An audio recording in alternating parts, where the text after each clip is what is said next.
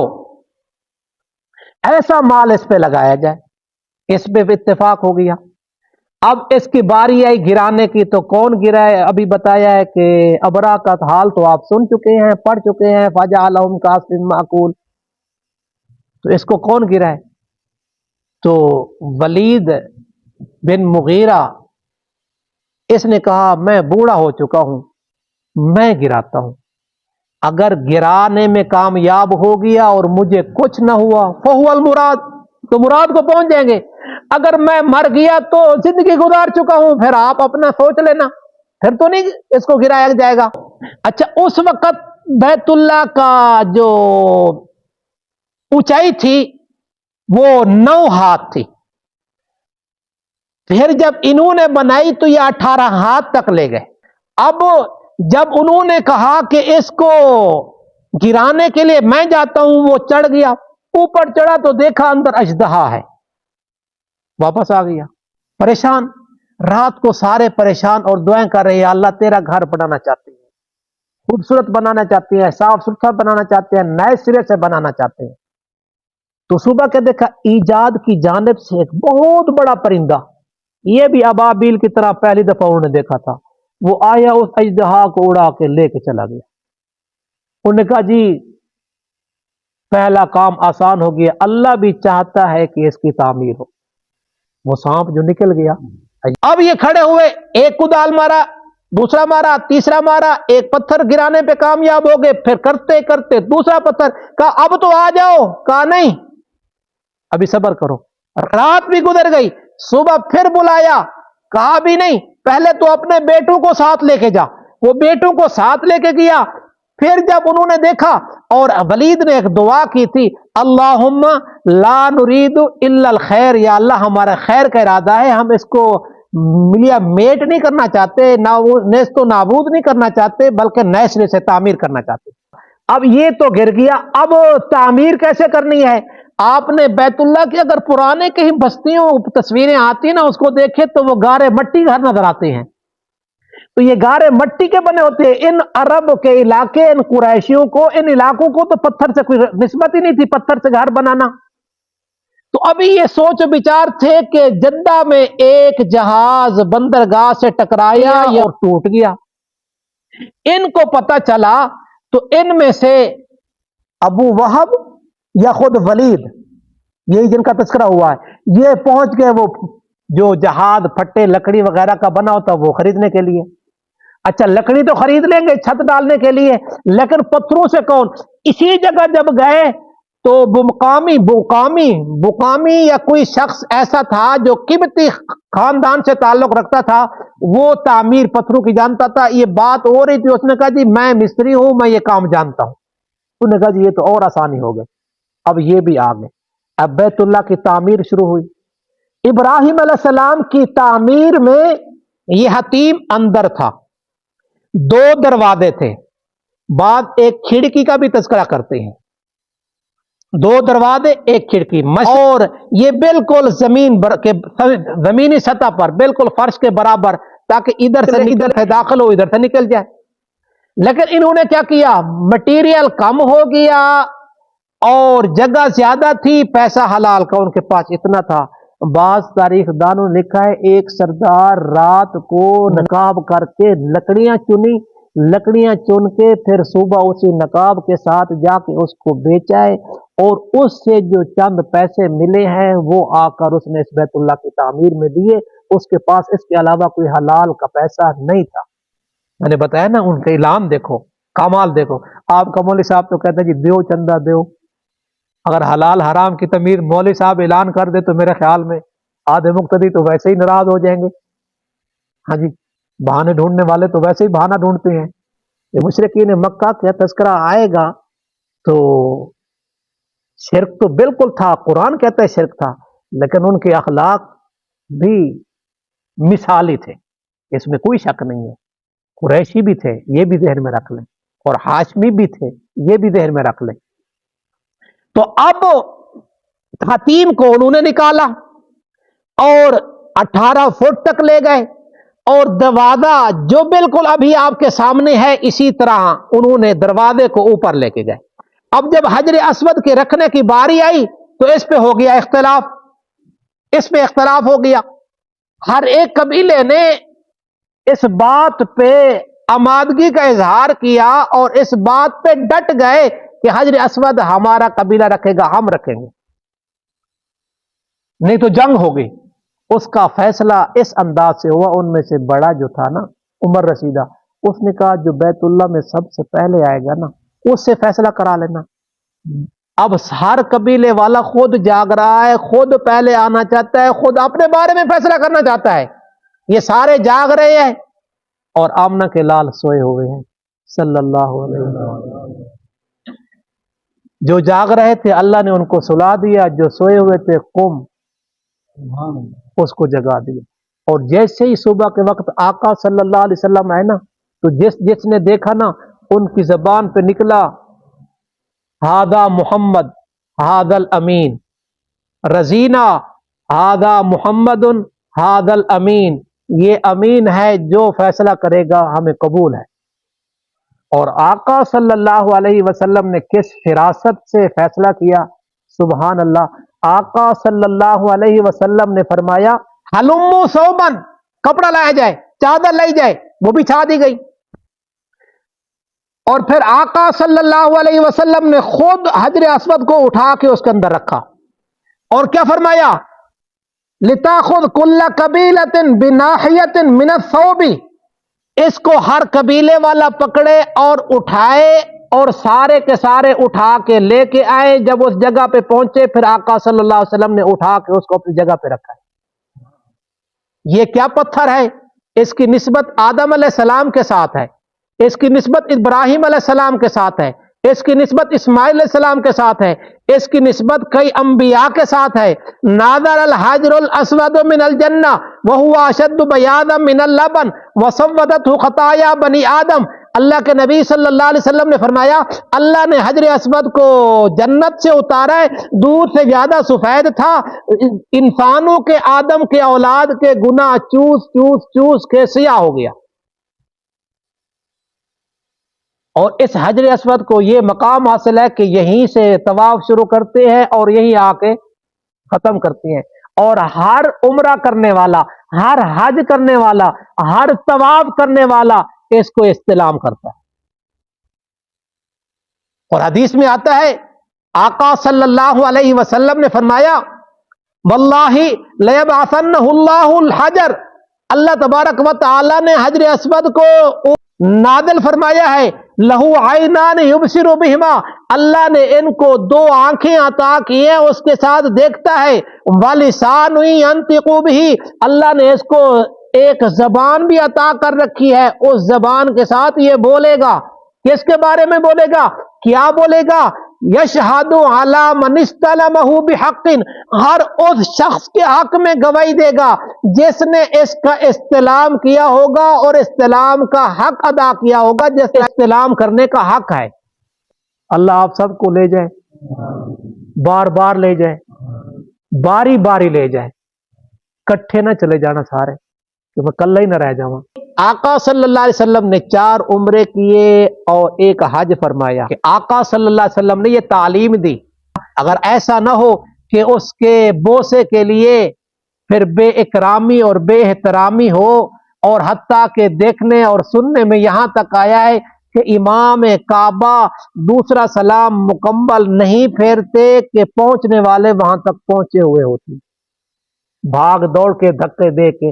یہ نہیں ہے، یہ استلام اس کو کہتے ہیں، بوسا اس کو چومنے کہتے ہیں، یہ بالکل سیم ٹو سیم ہے۔ اس لیے اس کے بارے میں ذرا احتیاط کیا کریں، اور جو جا رہے ہیں ان کو بھی سمجھا دیا کریں۔ ایسا کوئی نہیں ہے کہ اگر آپ بوسا دیں گے تو آپ کے گناہ چوتے جائیں گے، اگر آپ دور سے استلام کریں گے تو میں نے کہا سیم ٹو سیم ہے۔ اور یہ آقا صلی اللہ علیہ وسلم نے حجر اسود کو اس جگہ پہ رکھ دیا، اور حجر اسود ابراہیم آدم علیہ السلام نے رکھا، ابراہیم علیہ السلام نے رکھا، آج اس جو کا تذکرہ ہو رہا ہے نبی صلی اللہ علیہ وسلم نے رکھا، لیکن کچھ عرصے کے لیے یہ بیت اللہ سے جدا بھی ہوا ہے۔ یہ 7 سال سے لے کر 20 سال کے درمیان کے عرصے بیت اللہ سے جدا کیا گیا ہے اس کو۔ اور بحرین میں کرامتا ایک قوم تھی جو یہاں سے اس کو اٹھا کے چرا کے لے کے گئی اور انہوں نے اپنا بیت اللہ بنایا تھا۔ پھر اس آنے اور جانے میں یہ ٹوٹا بھی ہے، کچھ ٹکڑے ہوئے ہیں، بہرحال یہ انہوں نے یہاں رکھ دیا، حتیم کو باہر نکال دیا، اور حتیم کو باہر نکالنے کے بعد انہوں نے اس پہ چھت ڈالی اور دروازہ اوپر تک لے گئے، کیوں کہ تاکہ ہر آدمی اس کے اندر نہ جا سکے، ہماری مرضی سے جائے، اور اسی ترتیب پہ چلا آ رہا ہے۔ اب آقا صلی اللہ علیہ وسلم فاتح مکہ بن گئے۔ آقا صلی اللہ علیہ وسلم نے فرمایا یا عائشہ لولا ان قومک حدیث عہد بجاہلیت، اگر تیری قوم جو ابھی ابھی مسلمان ہوئی ہے، اگر ان کا مجھے خطرہ نہ ہوتا کہ نئے سرے سے مسلمان ہوئے، بیت اللہ کو دوبارہ گرانے میں کوئی اختلاف نہ ہوتا، اختلاف کا خطرہ نہ ہوتا، لَأَمَرْتُ بِالْبَيْتِ فَهُدِمَ، میں اس کو گرا کے نئے سرے سے بیت اللہ کی تعمیر کرتا۔ آقا صلی اللہ علیہ وسلم نے کیا فرمایا؟ فَهُدِمَ وَجَعَلْتُ لَهُ بَابَيْنِ بَابًا شَرْقِيًّا وَبَابًا غَرْبِيًّا، میں اس کے 2 دروازے بناتا اور دونوں دروازے زمینی سطح پہ ہوتے، ایک مشرق کی جانب ایک مغرب کی جانب، لوگ آرام سے داخل ہوتے اور نکل جاتے اس سے۔ اور پھر کیا کرتا؟ فَبَلَغْتُ بِهِ أَسَاسَ إِبْرَاهِيمَ، میں اس کو اپنے بابا ابراہیم علیہ السلام کی بنیادوں پہ کھڑا کرتا۔ یہ حتیم والا جو سلسلہ ہے یہ اس کے اندر آ جاتا۔ یہ بات سمجھ آ گئی؟ نبی صلی اللہ علیہ وسلم نے اس کا اظہار کیا، اور اس کے بنانے کے لیے پھر بھی تو مال کی ضرورت پڑتی تھی، اور آقا صلی اللہ علیہ وسلم کے زمانے میں کتنی جنگیں ہوئی اور مال کے جو حالات تھے، مالی حالات، وہ بھی آپ کے سامنے ہیں۔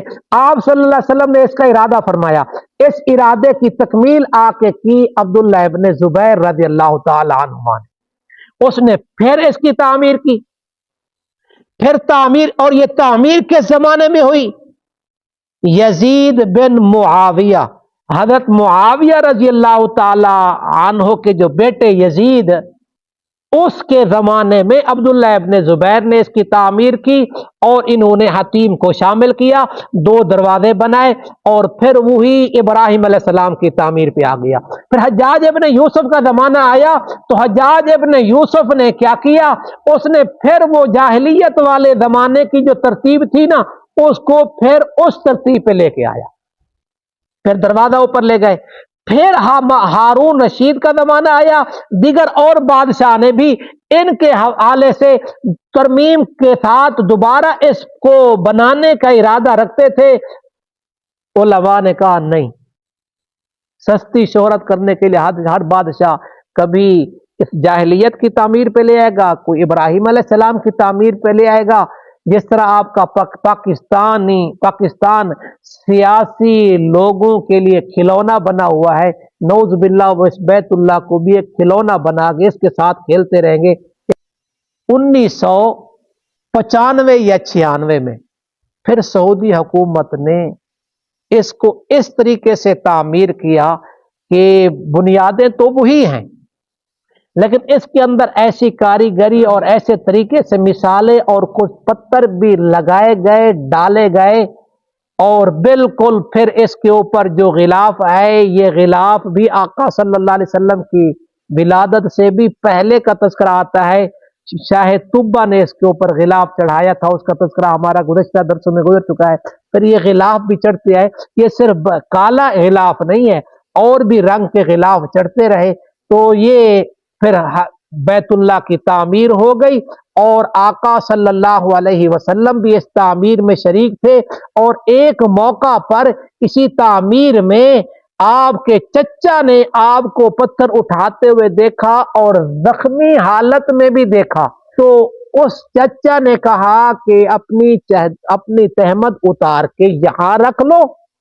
اس نے جب آقا صلی اللہ علیہ وسلم کو یہ مشورہ دیا اور چادر اس تہمد پہ ہاتھ لگایا تو آپ صلی اللہ علیہ وسلم پہ غشی طاری ہوئی، آپ صلی اللہ علیہ وسلم گر پڑے، اور جیسے ہی تھوڑی دیر کے بعد افاقہ ہوا تو آقا صلی اللہ علیہ وسلم فرمایا اداری اداری اداری، میری تہمت دو، میری تہمت دو، میری تہمت دو. پھر آقا صلی اللہ علیہ وسلم نے، حالانکہ اتری نہیں تھی ابھی پوری طریقے سے، لیکن آقا صلی اللہ علیہ وسلم نے پھر اس کو مزید کس کے باندھا. لیکن آقا صلی اللہ علیہ وسلم کیونکہ خاتم النبیین تھے، آپ صلی اللہ علیہ وسلم نے اس کی تعلیم دینی تھی، اور فحش چیزوں سے منع کرنا تھا، اور پردے کا اہتمام کرنا تھا، اور ستر کے چھپانے کا تذکرہ کرنا تھا. اس لیے آقا صلی اللہ علیہ وسلم نے خود بھی اس کا اہتمام کیا ہے. زندگی رہی تو پھر اگلے درس میں یہ 35 سے 40 سال یہ جو آقا صلی اللہ علیہ وسلم کی کچھ خلوت کا تذکرہ ہے، اور پھر انشاءاللہ زندگی رہی تو آگے آقا صلی اللہ علیہ وسلم کا وہ پہلو جو اس دنیا کے لیے سب سے زیادہ اعلیٰ اور عرفہ ہے، محمد بن عبداللہ سے محمد الرسول اللہ بننا. ویسے اللہ کے علم میں تو پہلے سے تھے، صفات بھی وہی ختم نبوت والی تھی، لیکن اعلان ہر نبی نے تقریباً 40 سال کے بعد کیا، الا عیسیٰ علیہ السلام ہے بقیہ ہر نبی نے تقریباً 40 سال کے بعد اپنی نبوت کا اعلان کیا. تو وہ انشاءاللہ آگے نبوت کے اعلان کا تذکرہ ہوگا. اللہ تعالیٰ آپ کے بیٹھنے کو قبول فرمائے، اللہ تعالیٰ آپ کو اور آپ کے بیماروں کو صحت کاملہ نصیب فرمائے.